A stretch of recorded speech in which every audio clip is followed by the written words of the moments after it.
Tonight, I have a very important topic to speak on, and one that is dear to my heart and central in many ways to all of my work, from unified physics to spirituality to our relationship with the galactic family to our ancient wisdom keepers around the world and the medicine and teachings that they have to bring to us. And that topic is sovereignty. This is a fascinating word, isn't it? To be sovereign, to be ruler of one's own domain, to be a kingdom of oneself or a queendom of oneself. But what is sovereignty? What is the power of choice? Where does it come from? And when we look at the universe through the lens of spiritual development and the contexts of masters and avatars across the ages, oftentimes our takeaway is that the journey of being is to, over time, slowly drop away the shells of individuality, to relinquish, in a sense, the part of us that is individuated, such that we may be able to open ourselves to experiencing the truth that we are one, that we are all connected, that everything is divine, that all is God, and for many, that God is you, that God is me, that we are God essence. And so how do we reconcile this journey to discovering our divine truth, the nature of our interconnectedness as creators of the universe, with the aspects of individual choice, the moment-to-moment decisions that we make?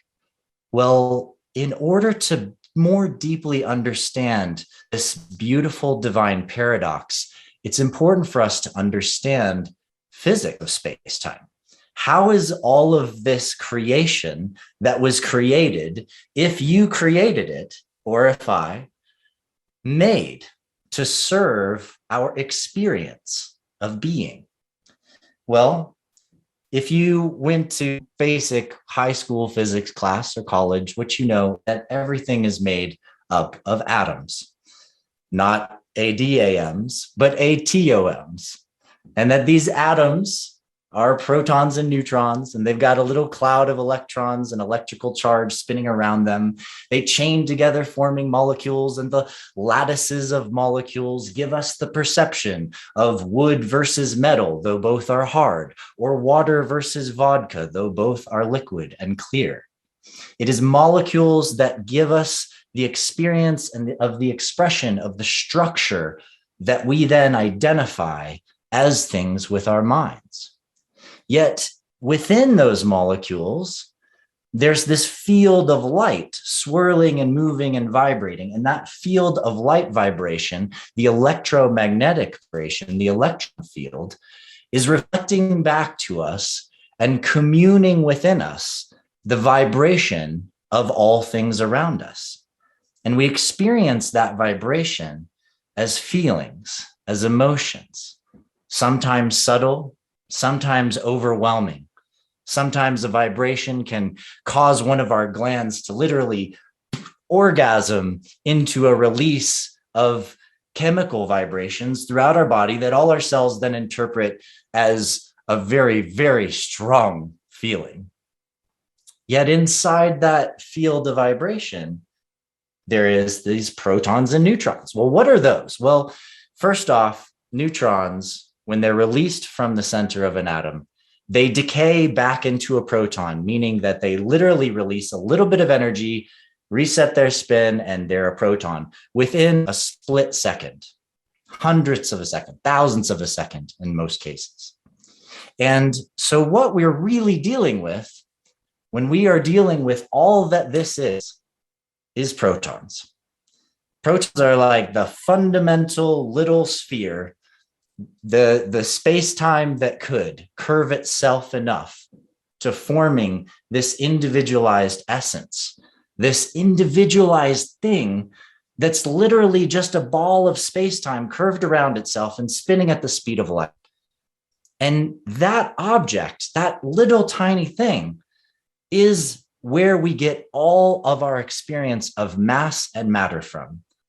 The matière, the mother, the experience of Gaia, the experience of Maya, the universe itself is composed of these little protons.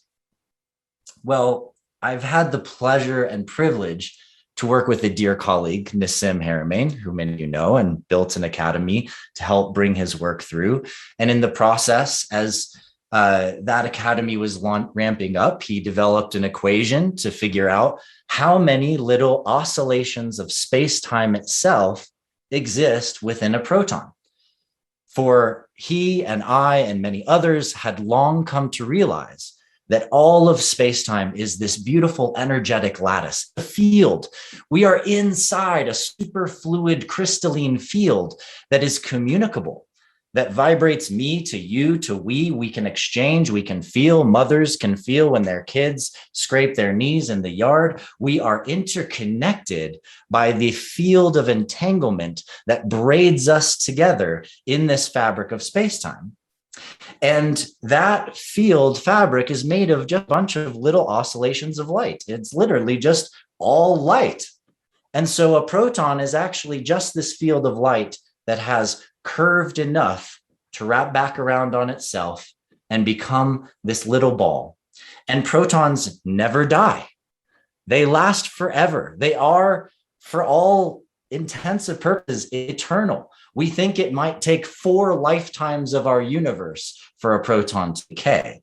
So that should alone tell you just how important the protons are. But in my own work, I took Nassim's calculation for how many oscillations exist within a single proton, which is in the volume of the proton, about 10 to the 60th Planck spherical oscillations. Now, that's a 10 with 60 zeros after it, right? That's a big number. But I discovered that if you take the amount of time that we have existed within this universe, and we look at the earliest evidence that we have of the birth of the universe, and we calculate that into the span of time that the entire universe has been alive and been in being, it turns out that there's 10 to the 60th Planck seconds in the lifetime of the entire universe. What this suggests is that every moment of the universe, every second of time experienced, is encoded in every proton, meaning that every single particle and every part of our body is literally a hard drive storing the memory of the entire universe. And so there we have it. The oneness is inside the thing, the proton, this seemingly separate object, because there's different protons in here than there is in here. And yet we're both storing the field of memory of all time. Isn't that interesting? And so when we begin to look at ourselves, we begin to see, wait a minute, I don't have to try to achieve oneness. I don't have to work to experience the divine. In fact, I am the entire memory of the universe already encoded in form. And I also have my own individualized stream of experience. And the stream of my own experience is my own lens. It is how my little part of this universe, of this divine expression, this massive crystalline beauty sees itself. And there is so much preciousness in that acknowledgement, and so much sacredness in my own view, my own perception, my own choice, including my own mental constructs and the ways that I create limits and games for myself to overcome certain challenges and grow deeper into my own being. And the choices that I also make to claim my space, my truth, my essence, the choices that I make to support others and see them for who they truly are and support them for whatever choices they may make. For when we deeply get in touch with the key to individuality, this essence of truth in who we are, both as individual beings and as divine collective beings, when we look at the unified harmonic matrix, which I teach often, half of our energetic vehicle is dedicated to us individually, while the other half of our energetic vehicle is dedicated to us experiencing us collectively.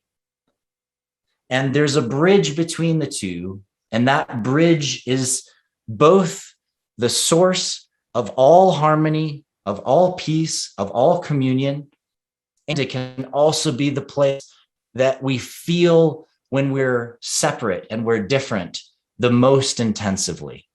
And that place in the center between our collective physical, emotional, mental, and our individual mental, emotional, and physical is our heart. Our heart as a singularity, a spark in the center that is intrinsically interconnected with the truth of all being and the eternity of all being, also knows what it means to be alone, to be individual, to be one, and maybe in oneness, being alone as the only thing that exists, as the everything. It is love, and it is all of the beautiful tension and change and challenge that comes with living love and expressing love across all of its layers and dimensions. If we are going to live with love, if we are going to choose to be in service to all life, if we are going to go on the journey to discovering the true nature of ourselves and claiming who we are, then we must claim and acknowledge the sovereignty of every other being. The power of each person's choice is part of a trust that exists between us. It is the heart of common and natural law. It is the deepest truth that we actually can live and express with each other, which is me saying, I know who I am, and I'm going to honor you for who you are and all you are and whatever it is that you choose. I'm going to honor it. I may not agree with it. I might think it's crazy, but I'm going to honor that choice that you are making because I understand through myself that my own choices are the very things that have enabled me to evolve into the being that I am. It is my choices that illustrate the painting of my soul upon the world. It is my choices and the honoring of my own choices that help me to love myself, no matter what it is that I face. It is my choice, and it is my freedom to make that choice that matters most. And through that, I can be love. I can be living. I can be honoring, and we can be in grace together.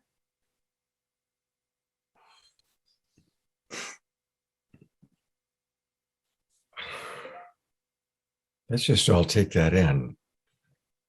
He just explained the nature of the universe and our beautiful role in it, and the power of unconditional love and acceptance in 15 minutes. I was really like, Adam is always up to all sorts of extraordinary things. Tell us about your deck. Tell us about what we're looking at here, Adam. Yeah. So I'm doing a really fun project to raise money for our 3D social operating system and distributed social web so that we can all get outside of the FB empire. And one of the projects that we're doing to raise money for that and to also communicate some of the deeper science and mathematics of the universe to people is a project called Galactic NFTs, where we're actually taking different crop circles across time, where our star family has encoded high level mathematics and geometry and scientific principles into these very simple sigils, these seals, which contain this immense depth of wisdom. And so I decided to take some of my own work and really like the evolution of 15 years of my art to produce these crop circles again, but in their original illuminated light forms, the way that the original codes would look if you were plugging it in on the starship from the divine source, from the universal construct, and plugging it into the starship to then sonically emit onto the wheat and use your light and sound array to craft these specific circles. And so it's a really fun project. We're going to be launching it later this month. You can get on my list at adamapollo.com or follow me on Instagram or Facebook, and you'll see when I post the release. But we've got an amazing array of some really deep, epic galactic architecture to be sharing out there to the world. And we hope you guys come and participate with this fundraiser for us. Oh my God, that sounds fantastic. The crop circles is such a remarkable thing.